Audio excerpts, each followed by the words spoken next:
안녕하세요. 지금부터 제3회 이대 서울병원 협력병원과 함께하는 런치 웨비나를 시작하겠습니다. 강의를 시작하기 앞서서 이대 서울병원 진료협력센터 윤하나 센터장님 모시고 인사 말씀드리겠습니다.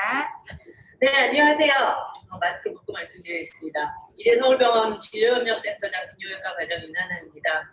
이 자리에서 여러 원장님들 너무 오랫동안 못 뵀는데 온라인으로라도 뵐 수 있게 돼서 너무 반갑고 감사드립니다. 저희가 이제 진료협력센터에서 여러 가지 활동을 했었어야 되는데 코로나 문제 때문에 이제 외부 활동이 많이 제한이 되니까 웨비나로 이제 전환을 해서 정기적으로 한 달에 한 번씩 다양한 과에서 다양한 주제로 이제 점심시간을 이용해서 강의를 하고 있습니다. 그래서 오늘은 저희 비뇨의학과 원장님들을 모시고 저희 비뇨의학과에서 최신 이제 그 지식들을 서로 공유하고 디스커션하는 그런 시간이 되기를 바랍니다. 저희가 점심시간에 하는 만큼 원장님들 점심에 조금 도움이 되고자 도시락이나 쿠폰을 이제 보내드렸는데요. 마음에 드셨기를 바라고요. 또 가차없이 또 이제 그 고쳐야 할 점들, 부족한 점들 언제든지 저희에게 피드백 주시면 정말 감사하겠습니다. 네, 그러면 강의를 시작하도록 하겠습니다. 네, 감사합니다. 네, 윤하나 센터장님 감사합니다. 네, 지금부터 강의 시작하겠습니다. 첫 번째 강의는 이대 서울병원 진료의학과 김명 교수님께서 요로 감염의 진단과 치료에 대하여 발표해 주시겠습니다. 김명 교수님은 전립선 질환, 비뇨기 종양, 로봇 수술, 결석 내시경 수술 등을 전문으로 하고 계십니다. 안녕하세요 원장님들. 오랜만에 이렇게 인터넷으로 이렇게 인사드리게 돼서 감사합니다. 오늘 이제 제가 말씀드릴 내용은 로 감염의 진단과 치료에 대한 내용입니다. 볼 수 있게 해주세요.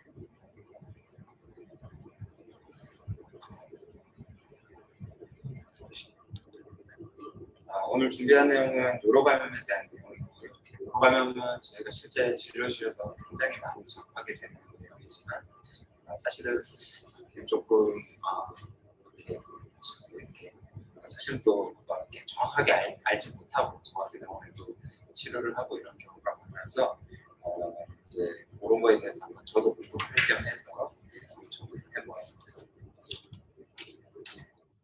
강의 내용은 최근에 이제 여러 단체의 진료 지침의 교과서의 내용을 참고해서 준비를 해봤습니다. 이 내용은 그냥 넘어가도록 하겠습니다. 이게 2011년도에 미국 감염학회에서 발표한 자료인데요. 그래프를 보면은 매년 FDA에서 신규로 사용 승인을 받는 항생제 신약수가 점점 상승하는 것을 볼 수 있습니다.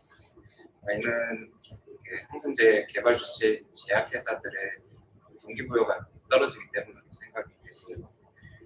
우리 이제 크리스천들의 입장에서는 이런 요로 감염을 대항해서 싸울 수 있는 무기의 수가 점점 더 줄어드는 상황이기 때문에 이런 상황에서 보다 이제 정확한 및 지침에 의해서 항생제를 사용하는 게 점점 더 중요해진다고 할 수 있겠습니다. 오늘 강의 구성은 우리가 가장 흔하게 항생제를 사용하게 되는 예방적 항생제, 그 다음에 방광염, 신우신염, 그 외에 다른 좀 특수한 상황에 대해서 알아보도록 하겠습니다. 먼저 예방적 항생제에 대한 내용입니다.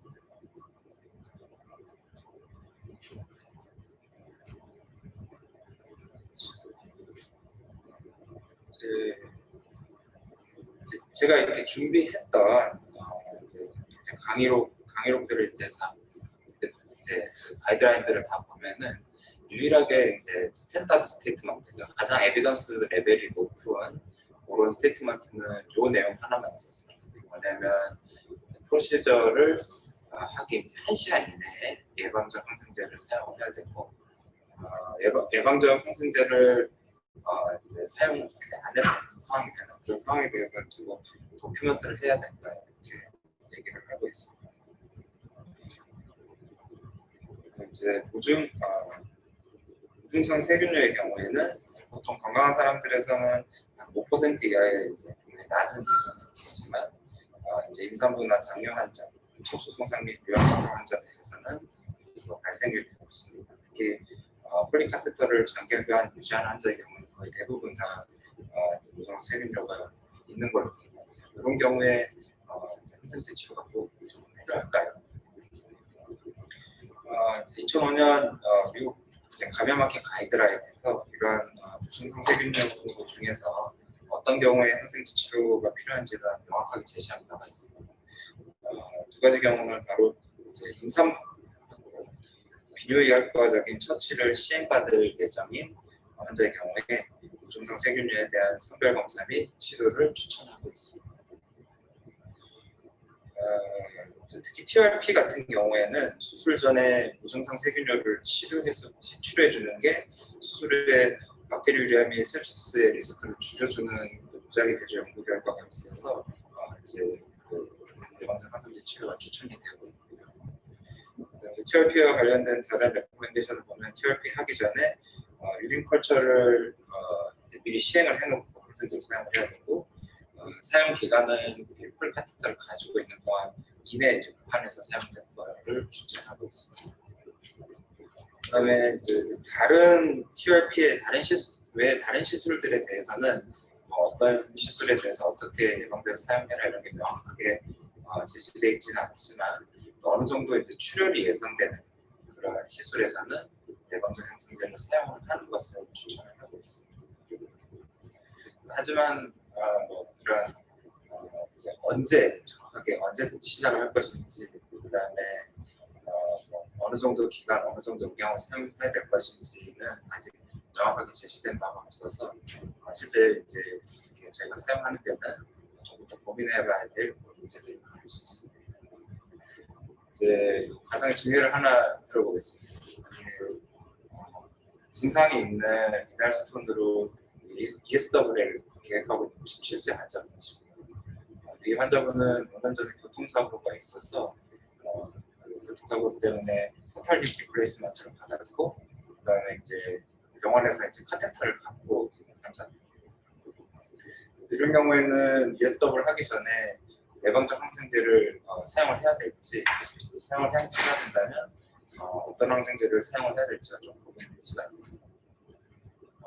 이게 2003년도에 미국 정형외과 학회하고 AUA하고 공통으로 지침을 발표를 했는데, 그 내용을 보면은 건강한 사람들에서는 핀을 갖고 있든지 힙 리플레이스먼트를 했든지 스크류를 갖고 있든지 상관없이 이런 정형외과적 시술 때문에는 예방적 항생제 사용할 필요가 없고, 하지만 이제 이런 환자들 중에서 예방적 항생제가 필요한 경우는 이제 비뇨기과 이제 프로시저가 이제 감염에 대한 하이리스크로 예상되는 경우, 그다음에 이 프로세시스를 2년 이내에 받았던 경우, 그다음에 면역 억제 환자나 아니면 다른 코모비디티가 있는 환자들에서는 예방적 항생제를 사용하는 고려를 하고 있습니다. 그러면은 이제 비뇨기과적인 그런 하이리스크 프로시저가 이제 어떤 게 있는지를 보면은 이제 결석에 대해서 이제 수술하는 경우나 유리너리 트랙 안에 기부를 삽입을 하는 경우, 그다음에 이제 장을 이용한 수술, 그다음에 TURP 플러스 바이옵시, 그다음에 수술하고 나서 카테터를 갖고 나오게 되는 경우가 있습니다. ESWL은 이전에는 하이리스크 프로시저에 속했는데 2012년도부터 가이드라인에서 하이리스크 프로시저에서 빠졌습니다. 그 이유는 좀 복잡한 내용인데, 이전에 연구에서는 메타 분석 연구에서는 ESW 전에 예방적 항생제를 사용을 하는 게 감염을 예방하는 거 도움이 돼 있어서 가이드라인에 들어가 있었는데, 그리고 이후에 새로운 메타 연구에서 이게 필요 없다로 바뀌어서 2012년도부터는 가이드라인에서 ESWL은 예방적 항생제가 필요하지 않은 시술로 바뀌었습니다. 이런 경우에 이제 추천되는 레지메는 사이프로프로스타신 단독 용량을 사용합니다. 이 환자 같은 경우에는 ESWL은 고위험도 프로시저가 아니고 정형외과적으로도 예방적 항생제는 필요 없지만 특정 폴리를 갖고 있기 때문에 시술 전에 예방적 항생제를 사용하는 것이 좋을 것 같습니다.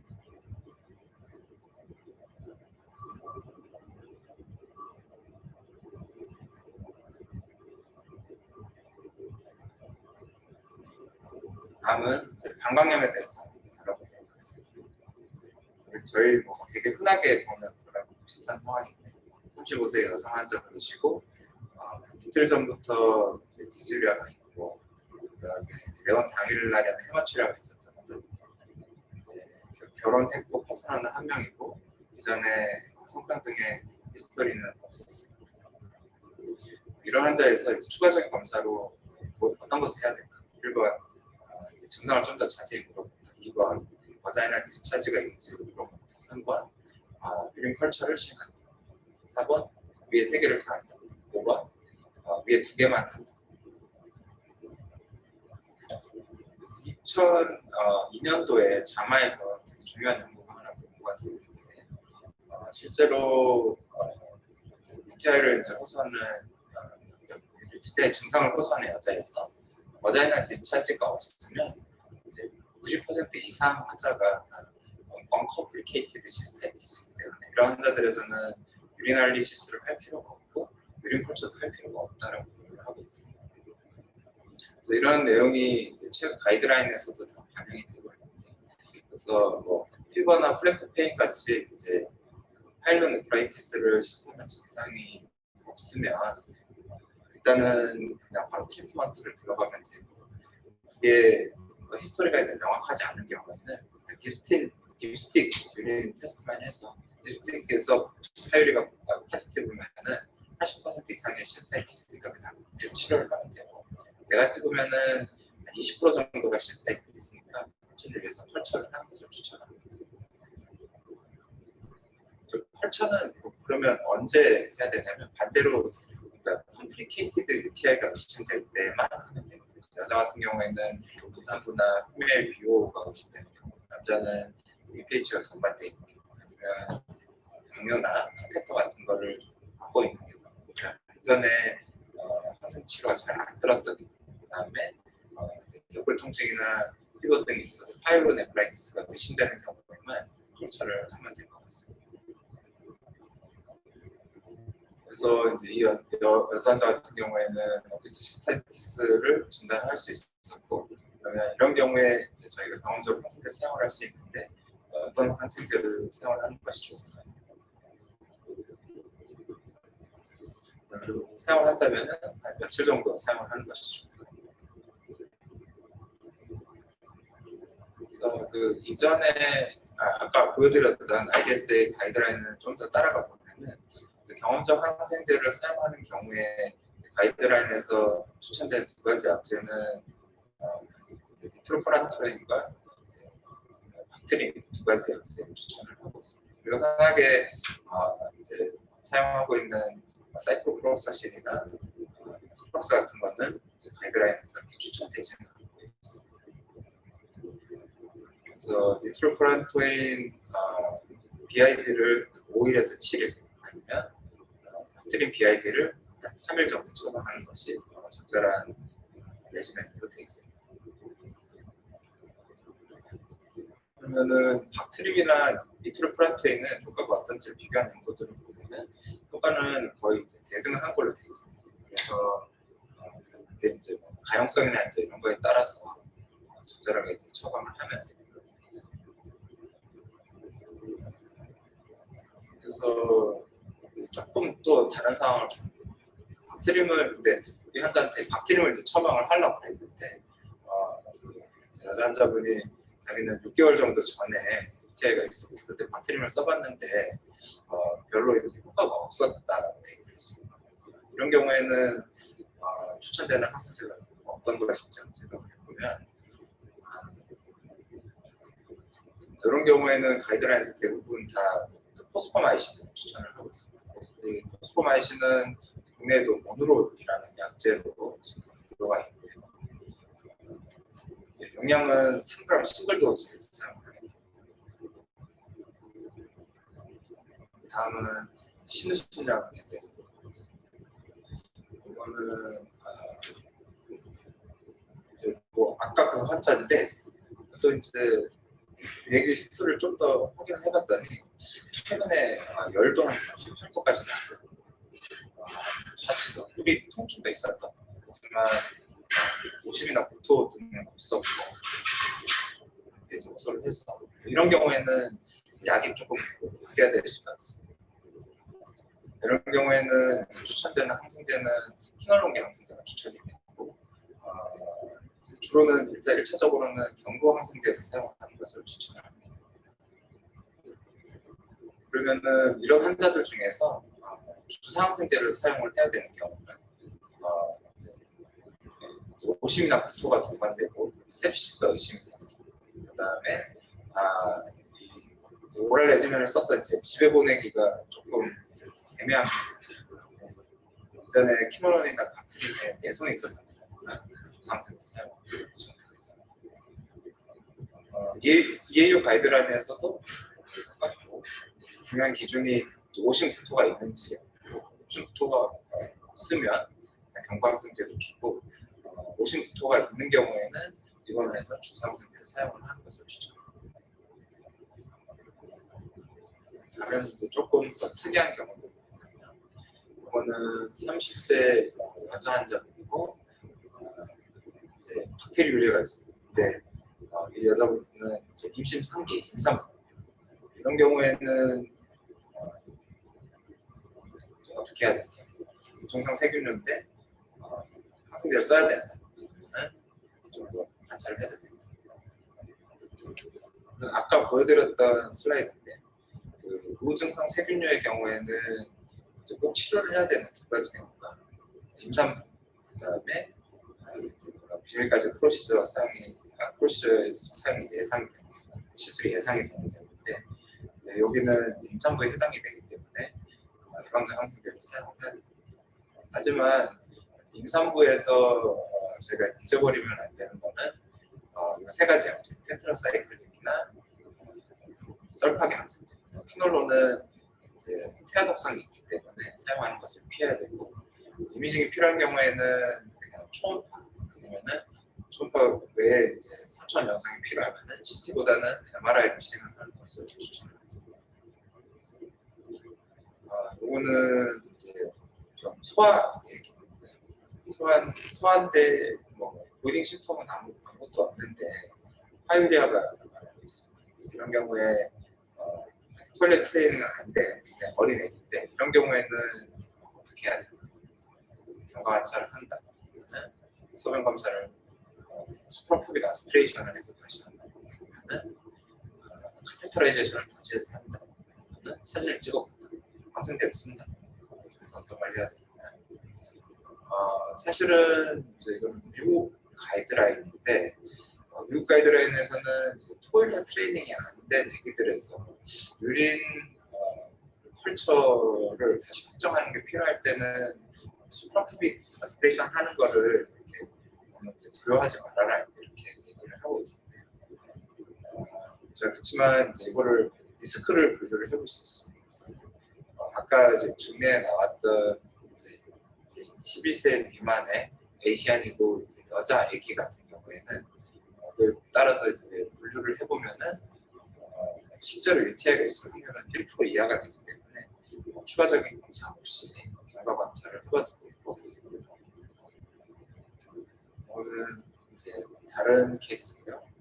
50세 남자고 스파이널 코드 인저리가 있어서 기관에 입원을 해 있고 셀프 CIC를 하고 있는 환자고, 근데 카테터라이즈 유린에서 파유리아가 있는 환자인데 이런 경우에는 어떻게 하면 될까요? 사실 아까 또 보여드렸던 슬라이드지만 에이심토마틱 박테리우리아 같은 경우에 카테터를 만성적으로 갖고 있는 환자들에서는 거의 대부분 다 생깁니다. 근데 이제 그 카테터 어소시에이티드 에이심토마틱 박테리우리아인 경우가 가장 흔하고 이런 경우에는 일반적인 그런 에이심토마틱 박테리우리아가 있는지에 대한 스크리닝 같은 것도 필요하지는 않고 그냥 이렇게 증상이 있을 때만 항생제 치료를 하는 것을 추천하고 있습니다. 근데 그러면 카테터 어소시에이티드 UTI, 증상이 있는 UTI의 경우에는 추천되는 항생제는 주로 폴키놀론 항생제를 추천을 하고 있습니다.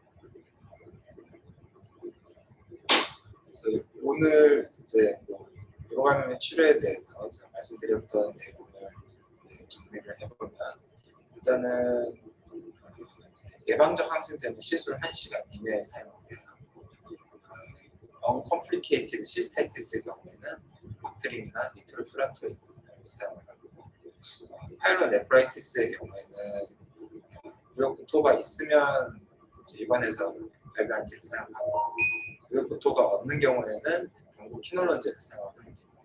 그다음에 무증상 박테리아 경우에 대부분은 치료를 안 하지만 임산부의 경우에는 치료를 해야 되고, 애기들 같은 경우에는 실제로 파이오리아나 박테리아가 있는 경우에 일단은 실제로 UTI가 같이 있을 가능성에 대해서 평가가 필요합니다. 그리고 카테터 어소시에이티드 에이심토마틱 박테리우리아는 치료를 할 필요가 따로 없습니다.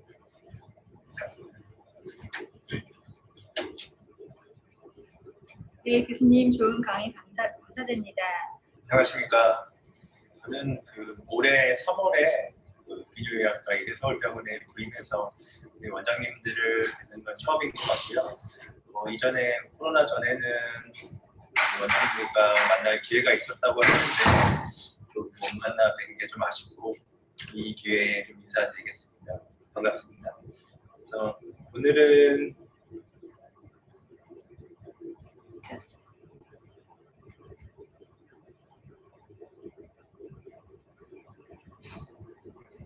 전립선암 치료의 최신 지견에 대해서 우리 선생님들께 이제 강의를 준비해봤는데요. 이제 우리 선생님께서도 다 대부분이 아는 내용이고, 그렇지만 이제 최신의 이제 어떤 연구를 통해서 요즘 전립선암 치료가 어떻게 진행되고 있는지에 대해서 간략적으로 말씀드립니다. 우리 원장님들께서 거의 대부분 저희 이대서울병원에 보내주신 환자들이 대부분 한 90% 정도가 PSA가 높거나 아니면은 옆에와 같이 배뇨 곤란 증상이 있어서 의뢰해 주시는 분이 대부분이고요. 이런 환자들을 검사했을 때 전립선암으로 진단되는 경우가 꽤 많이 있습니다. 또한 이제 10% 정도는 이 허리 골반 통증이 있어서 정형외과나 신경외과 이런 경유를 해가지고 의뢰되어서 전립선 전립선암으로 진단된 환자들이 한 10% 정도로 지금 보고 있습니다. 다 아시겠지만 이제 전립선은 호두 크기 모양이고 방광 밑에 또 요도를 감싸고 있어서 이제 배뇨에 좀 중요한 역할을 하고 있고, 정관, 정낭, 배출 통로로서도 아주 중요한 구조입니다. 페리페럴 존이라고 이제 전립선 치료, 전립선의 한 70% 정도를 차지하고 있는데요. 거기서 이제 암 발생률이 70% 이상이기 때문에 이제 거의 조직 검사할 때도 이쪽을 주로 하고 있고요. 트랜지셔널 존은 요도를 감싸고 있어가지고 이쪽에 이제 세포가 증가하게 되면은 우리가 알고 있는 BPH가 되는 것입니다. 그래서 환자분이 오시면 기본적으로 전립선 평가를 진행하는데요. 다 아시다시피 병력 청취를 하고 국제 전립선 증상 점수, 그리고 직장 수지 검사, 경직장 전립선 초음파, 그다음에 줄기를 보고 잔류 측정하고 PSA를 검사를 하게 됩니다. 그래서 먼저 병력 청취를 하는데요. 혹시 전립선암 가족력이 있는지, 이전에 전립선 수술을 한 적이 있는지, 그리고 혹시 열이 동반되지는 않는지, 소변 볼 때 통증이 있지 않은지 등을 이제 물어보게 되고요. 그다음에 IPSS, 국제 전립선 증상 점수를 통해서 경증, 중증, 심한 중증으로 나뉘고요. 그래서 우리 기본적으로 이제 선생님들이나 저희 다 이제 알파 차단제를 사용하게 되는데요. 흔하게 우리가 사용하고 있는 알파 차단제를 조금 분리해서 좀 임상적으로 어떨 때 좀 사용할 수 있는지 좀 개인적으로 그리고 여러 보고를 통해서 좀 분류를 해봤는데요. 우리가 흔히 사용하는 탐솔로신, 실로도신 같은 경우는 이제 알파1의 그 특이적인 그 차단 효과를 가지기 때문에 그 위에 세 개보다는 이제 어지럼증이 좀 덜한 장점이 있지만 역사정이나 사정장애가 꽤 많기 때문에 환자분들에게 이제 처방하기 전에 꼭 이것을 좀 설명이 필요할 것 같고요. 그래서 만약에 이러한 증상에 조금 불편하신 분들은 위에 세 가지 독사조신이나 델라조신, 알프조신을 좀 변경해서 처방하고 있고요. 특히 이제 위에 두 개는 이제 단계적 증량이 필요하기 때문에 저는 개인적으로 이제 알프조신을 사용하게 되고요. 그리고 독사조신이나 알프조신 같은 경우는 발기력을 좀 향상시킬 수 있다는 어떤 보고가 있기 때문에 일단 그런 거에 조금 염두에 두고 환자분들의 처방할 때 선택할 수 있겠습니다. 플러스 경직자 전립선 초음파를 시행하고 전립선 크기나 혹시 그 이제 요도 주행이 이제 조금 꺾여 있는 게 아닌지 이런 것들을 좀 보게 되고요. 그다음에 맨 오른쪽에 보듯이 하이퍼 앵커액 레전이 있어서 혹시 전립선 암을 의심해야 되지 않을지 그런 것들을 확인하고 있습니다. 마찬가지로 직장 수질 검사를 이제 전립선 초음파를 할 때 시행을 하는데요. 그래서 우리가 주먹을 쥐고 있으면 여기 그 세나 에미넌스 정도의 딱딱함은 우리가 BPH라고 생각하고 있고, 그다음에 엄지손가락의 뼈 부분은 이제 전립선 암을 좀 의심을 해봐야 되지 않을까라고 이제 생각을 하고 있고요. 하지만 다 이런 건 아니기 때문에 하나의 그냥 참고사항 정도 되겠습니다.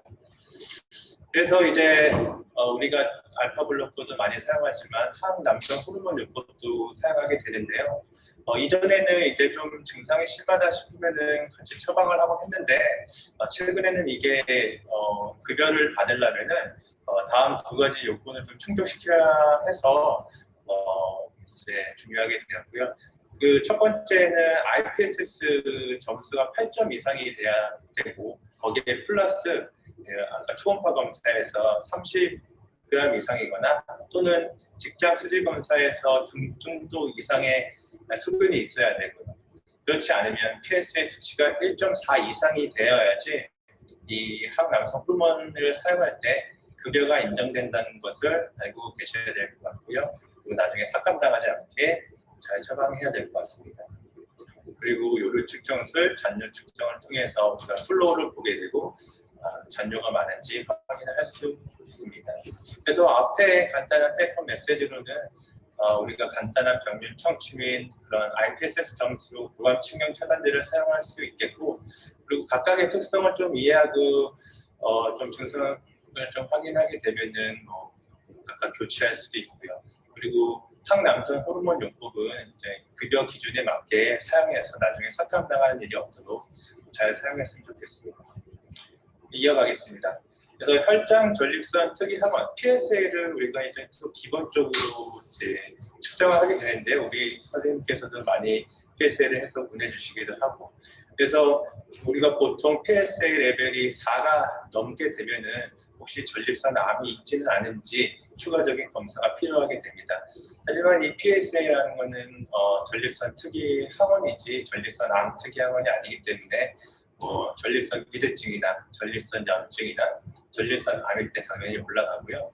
그리고 최근에 사정, 보고에는 한 2, 3일 정도 안에 사정했을 때 PSA가 올라간다고 보고되고 있는데 저는 러프하게 일주일 이내에 사정했는지 좀 여쭤보게 되고요. 그 다음에 DR이 또는 논란의 여지는 있지만 자전거 탔을 때 어떤 보고에서는 올라간다는 보고도 있지만 올라가지 않는다는 보고도 있기 때문에 논란의 여지는 있지만 자전거 탈 때도 올라간다고 되어 있습니다. 그리고 이러한 전립선 암 특이 항원이 아니기 때문에 혹시 전립선 암을 스페시픽하게 조금 검출할 수 있는 게 있지 않을까 해서 여러 연구들이 이제 진행되고 있는데요.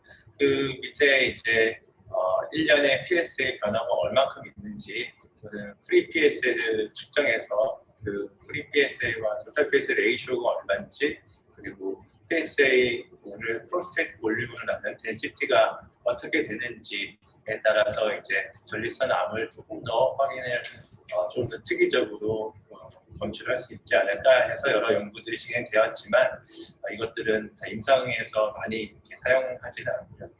그렇기 때문에 이제 프로스테이트 헬스 인덱스하고 파이 스코어를 이제 측정해서 이제 조금 더 전립선암의 특기적인 표지자로 이제 사용하게 되고 있는데요.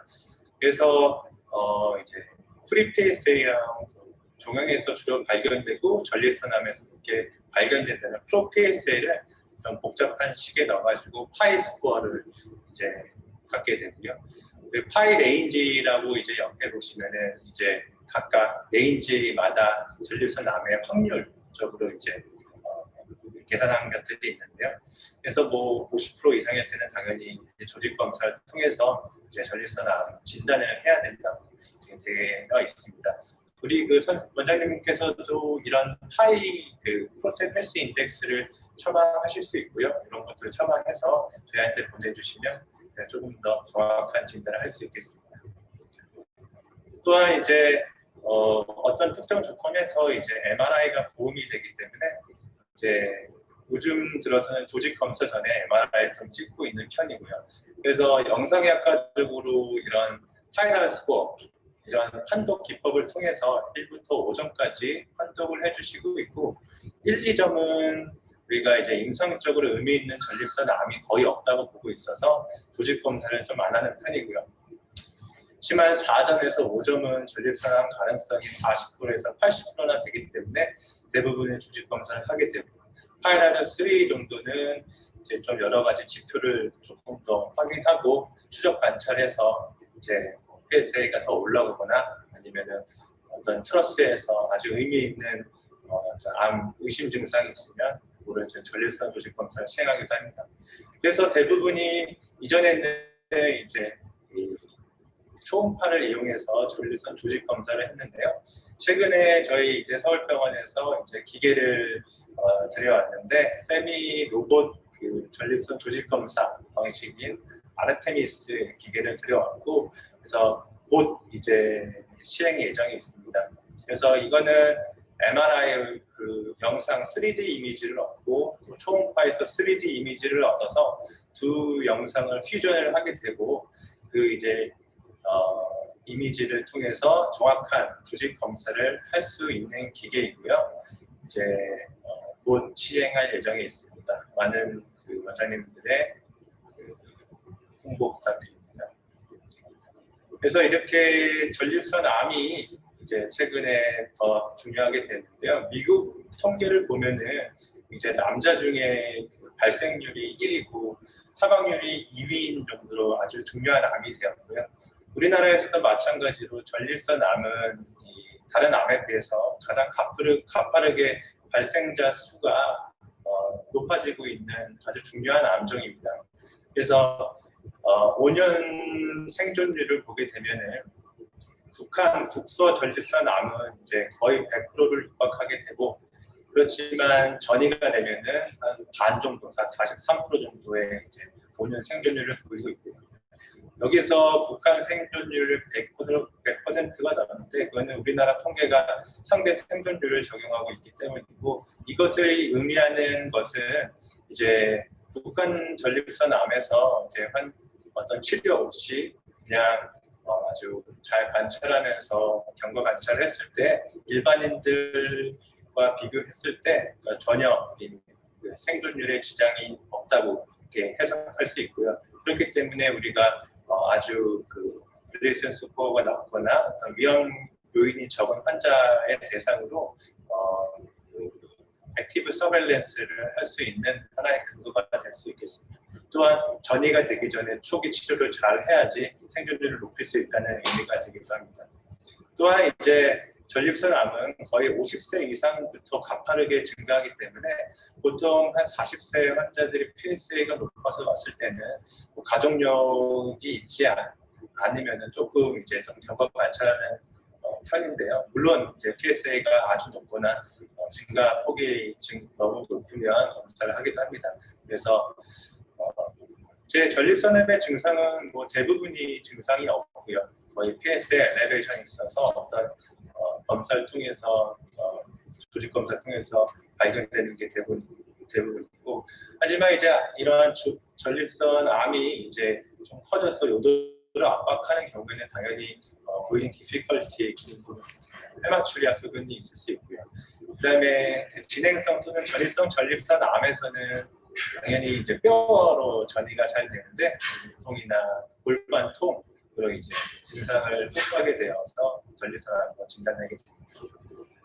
그래서 이제 PSA가 여기서 중요한데, 그 PSA가 수치가 100이 넘게 되면은 보통 우리가 본 스캔에서 전립선 전이가 있는 확률이 상당히 높아지는 것을 알 수 있고, 그래서 처음에 오셨을 때 PSA가 100이 넘으면 전립선 암에 뼈 전이까지 생각하고 있고요. 그래서 전립선 암은 TNM 스테이지를 따르고요. 그래서 크게 한 3가지 분류로 이제 전립선에만 국한된 국소적 전립선암, 그리고 피막이나 그 정낭을 침범한 국소진행성 전립선암, 그리고 뼈나 다른 림프절로 전이된 전이성 전립선암으로 나뉠 수 있고요. 이렇게 나눈 이유는 다 아시다시피 이제 상황에 따라서 치료가 달라지게 되는데요. 보통 국소적 전립선암에서는 아까 말씀드렸듯이 아주 리스크가 낮은 경우에는 적극적 관찰요법부터 시행하고, 대부분이 이때는 근치적 전립선 절제술을 시행하게 되고요. 그다음에 국소진행성 전립선암에서는 초기 치료로 근치적 전립선 절제술을 시행하고 추가 치료의 가능성이 있고요. 또는 방사선 호르몬 요법을 병행요법을 통해서 치료도 하게 됩니다.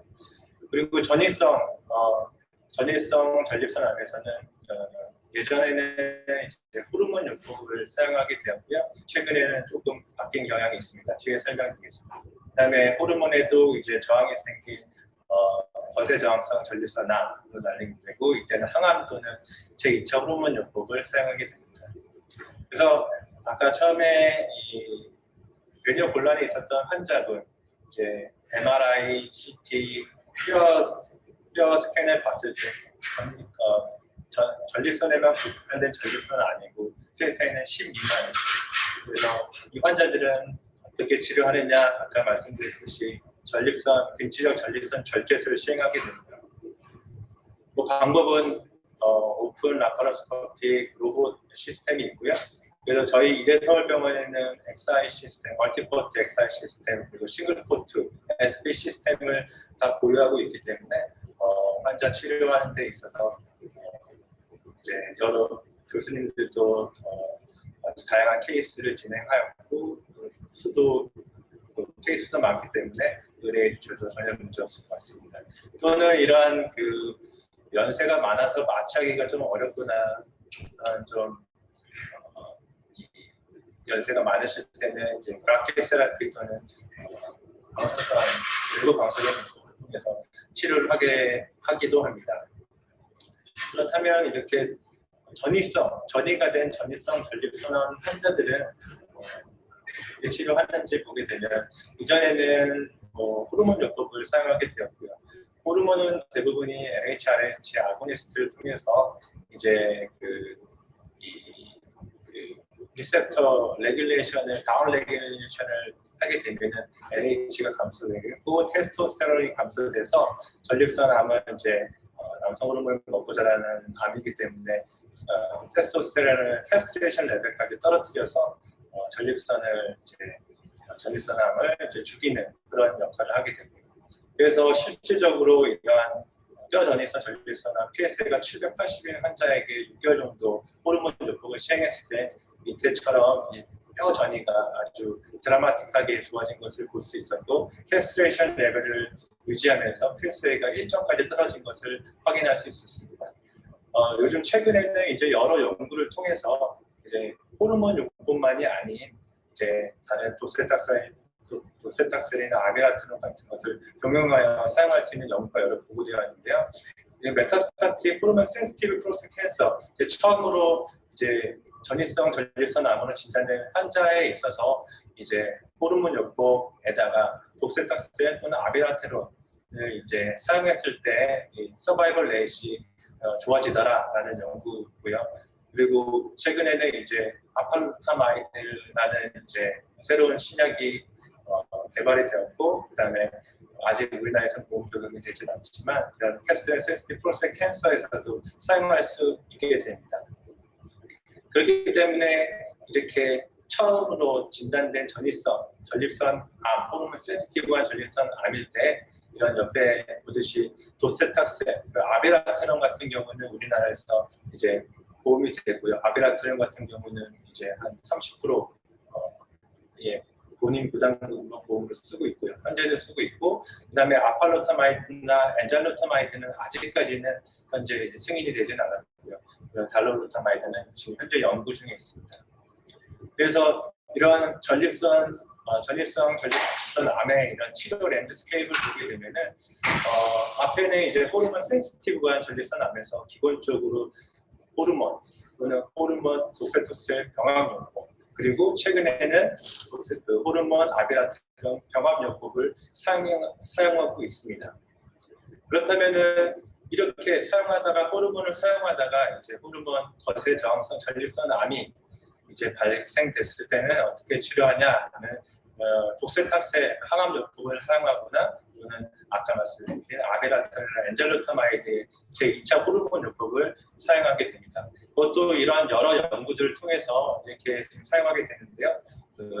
기본적으로 독세탁세를 사용하는 그 연구, 맨 위에 있는 연구였고요. 그다음에 그 두 번째 연구가 이제 도세타셀 후, 항암 후에 사용하는 제2차 호르몬 요법, 그래서 아비라테론이랑 엔잘루타마이드를 사용하는데 효과가 있다라는 게 맨 밑에 두 가지고요. 그다음에 그 항암 요법 후에 카바지탁스를 사용할 수 있는 트로픽 연구, 그리고 이제 그 후에 나온 게 항암 치료 전에 그 제2차 호르몬을 사용해도 효과가 있더라라는 이제 여러 연구들을 통해서 우리가 그 거세 전립선 암에서 항암 치료를 기본으로 그 전후로 이제 아비라트론이든 엔잘루타마이드를 사용할 수 있는 근거가 제시되었고, 현재도 이제 항암 치료 전에 30% 본인 부담금으로 이러한 약제들을 사용하고 있습니다. 이거는 이제 그 실제적 전립선암 환자에서 이제 그 PSA 및 그 환자의 증상 그리고 좋아졌는지에 대한 흐름인데요. 780으로 환자가 왔었고 뼈 전립선 전립선암 환자였고요. 그래서 처음에 호르몬 치료 요법만을 사용해서 캐스트레이션 레벨을 유지하면서 PSA가 0.5까지 떨어졌고, 하지만 1년이 지난 후에는 이제 CRPC 거세 저항성 전립선암으로 PSA가 올라가면서 뼈 전이가 증가되는 것을 볼 수 있었고요. 그 다음에 항암 치료를 진행하였고, 처음에는 3개월 정도는 이제 호전 추세를 보이다가 또 한 6개월 후에는 다시 PD 소견이 나서 영상을 찍었더니 다시 증가된 소견이었고, 그 다음에